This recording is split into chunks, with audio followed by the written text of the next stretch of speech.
সেদিন এরকম পুবের ময়নার মেকআপ রুমে আমরা সকলে বসে রয়েছি, ছেলেদের মেকআপ রুমে, তো আড্ডা হচ্ছে শর্টের মাঝখানে, এরকম তো হয়ই প্রায়শই আড্ডা। তো সেদিনের টপিক ছিল চিকেন নিয়ে, যে চিকেনের কীরকম কীরকম রেসিপি ভালো লাগে, কার কোনটা ভালো লাগে, তো ইত্যাদি ইত্যাদি। তো তার মধ্যে হঠাৎ কথা উঠলো যে আদা রসুন ছাড়া চিকেন। তো কেউ বলছে আদা রসুন ছাড়া চিকেন আবার হয় নাকি, কেউ বলছে হয় কিন্তু টেস্টি হয় না, কেউ বলছে টেস্টিও হয়, ইত্যাদি ইত্যাদি অনেক কথাবার্তা।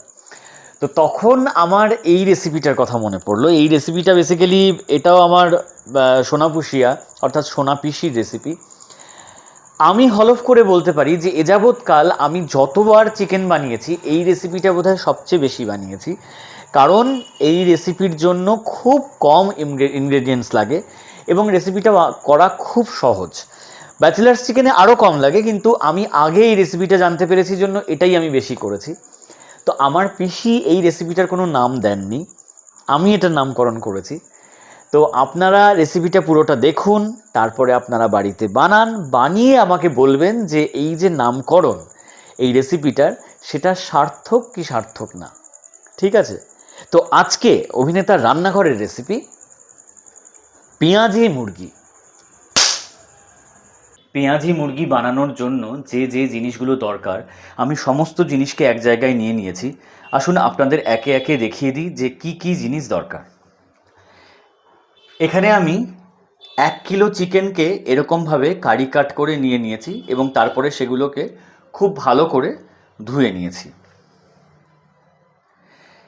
এখানে আছে 150 গ্রাম টক দই। এই 150 গ্রাম টক দইকে আমি খুব ভালোভাবে ফেটিয়ে রেখে দিয়েছি। এখানে 1 চা চামচ কাসুরি মেথি আছে। এই কাসুরি মেথিটা আমি যখন মাংসটাকে ম্যারিনেট করব তখন দেব। আছে নুন, নুন আমরা স্বাদ মতো দেব। এখানে আমি হাফ কাপ সাদা তেল নিয়ে নিয়েছি, সয়াবিন অয়েল। এই দেখুন, আমরা এখানে হাফ কাপ তেল ব্যবহার করব। সাথে আছে 1 টেবিল চামচ ঘি,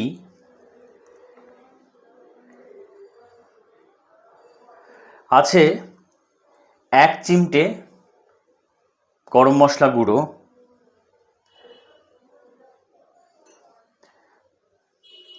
এখানে ফোড়নের জন্য আমরা নিয়ে নিয়েছি 3খানা ছোট এলাচ, 4খানা লবঙ্গ, 3 টুকরো দারচিনি, 3টে শুকনো লঙ্কা এবং 2টো ছোট ছোট তেজপাতা।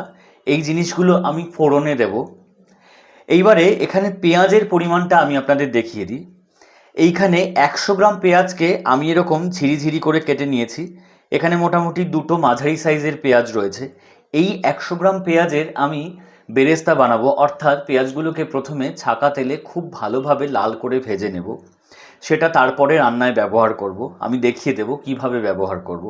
আর এখানে আছে 250 গ্রাম পেঁয়াজ, সেগুলোকেও আমি খুব ঝিরিঝিরি করে এইভাবে কেটে নিয়েছি, অর্থাৎ এখানে 3খানা বড় বড় পেঁয়াজ রয়েছে। তো এই পেঁয়াজটাকে আমি মূল রান্নায় ব্যবহার করব। চলুন আমরা এবার মাংসটাকে ম্যারিনেট করে নিই। মাংসটাকে ম্যারিনেট করার জন্য আমি প্রথমে এই মাংসের মধ্যে দিয়ে দিচ্ছি 1.5 চা চামচ নুন, তারপরে আমি সম্পূর্ণ টক দইটা এর মধ্যে ঢেলে দিচ্ছি।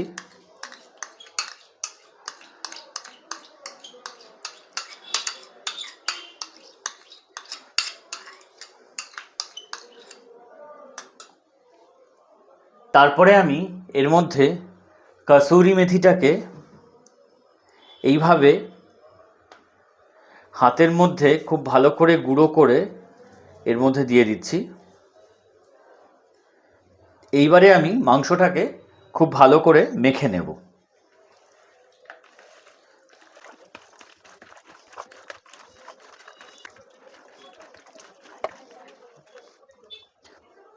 মাংসটা কিন্তু সম্পূর্ণ মাখা হয়ে গিয়েছে।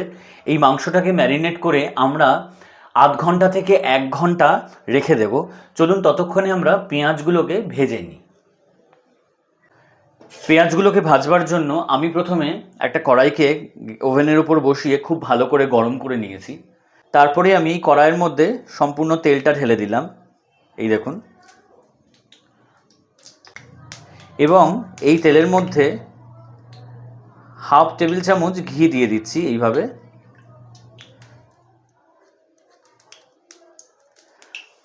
এইবারে আমি এটাকে খুব ভালো করে গরম করে নেব। এই দেখুন তেলটা খুব ভালো করে গরম হয়ে গেছে। এবার আমি এর মধ্যে পেঁয়াজগুলো দিয়ে দেব।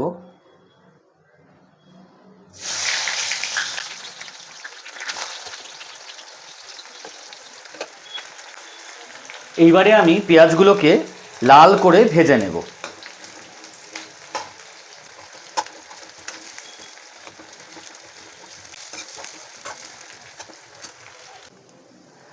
এই যে দেখুন পেঁয়াজগুলোকে কিন্তু একদম লাল করে আমি ভেজে নিয়েছি। এবার আমি পেঁয়াজগুলোকে ধীরে ধীরে কড়াই থেকে তুলে নেব।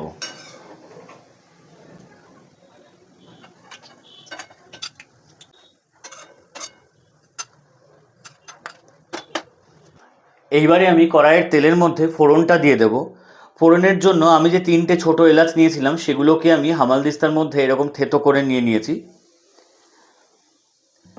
তারপরে আমি এর মধ্যে দিয়ে দিচ্ছি দারচিনি, লবঙ্গ, শুকনো লঙ্কা 3টে এবং তেজপাতা।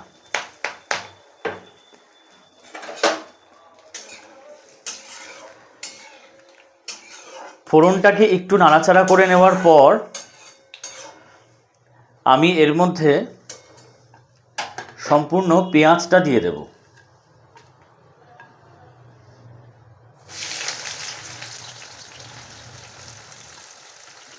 পেঁয়াজটা দিয়ে দেওয়ার পর আমি এর মধ্যে 1 চা চামচ নুন দিয়ে দিলাম। এবারে আমি পেঁয়াজটাকে খুব ভালো করে ভেজে নেব।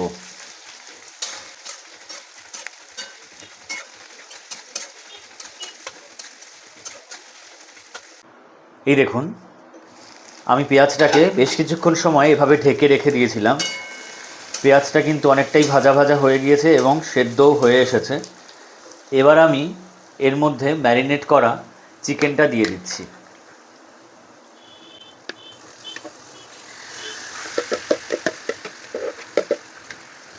আমি সম্পূর্ণ ম্যারিনেট করা চিকেনটা এর মধ্যে দিয়ে দিলাম। এবারে আমি খুব ভালো করে পেঁয়াজের সাথে চিকেনটাকে মাখিয়ে নেব এবং কষাতে থাকব।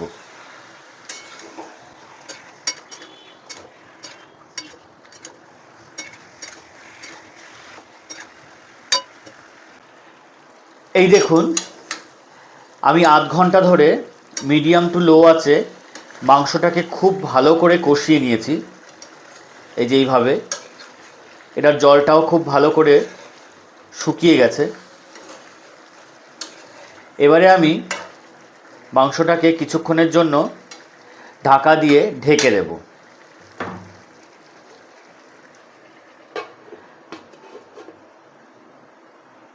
মাংসটাকে ঢেকে দেওয়ার পর আমি ভেজে রাখা পেঁয়াজগুলোকে এই থালাটার মধ্যে এভাবে নিয়ে নিচ্ছি। তারপরে আমি একটা ছুরির সাহায্যে এটাকে এইভাবে গুঁড়ো গুঁড়ো করে নেব পেঁয়াজগুলোকে।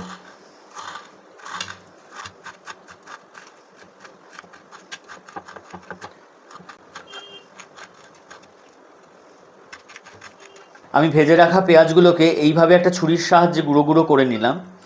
এবারে এই পেঁয়াজ ভাজাগুলোকে আমি মাংসের মধ্যে দিয়ে দেব। 10 মিনিট মাংসটাকে ঢেকে রাখার পর আমি ঢাকাটা খুলে নিলাম। খুলে নেওয়ার পর আমি এর মধ্যে দিয়ে দিচ্ছি হাফ চা চামচ নুন।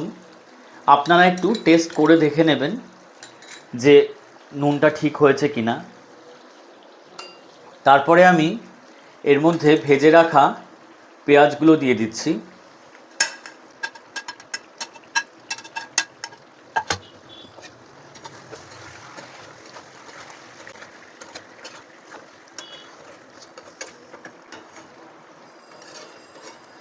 পেঁয়াজগুলো খুব ভালো করে মাংসের সাথে মিশিয়ে দেওয়ার পর আমি সব শেষে এর মধ্যে দিয়ে দেব ঘি, তারপরে এর মধ্যে দিয়ে দেব গরম মশলা। এরপর গ্যাসটাকে অফ করে আমি মাংসটাকে ঢাকা দিয়ে 10 মিনিট স্ট্যান্ডিং টাইমে রেখে দেব।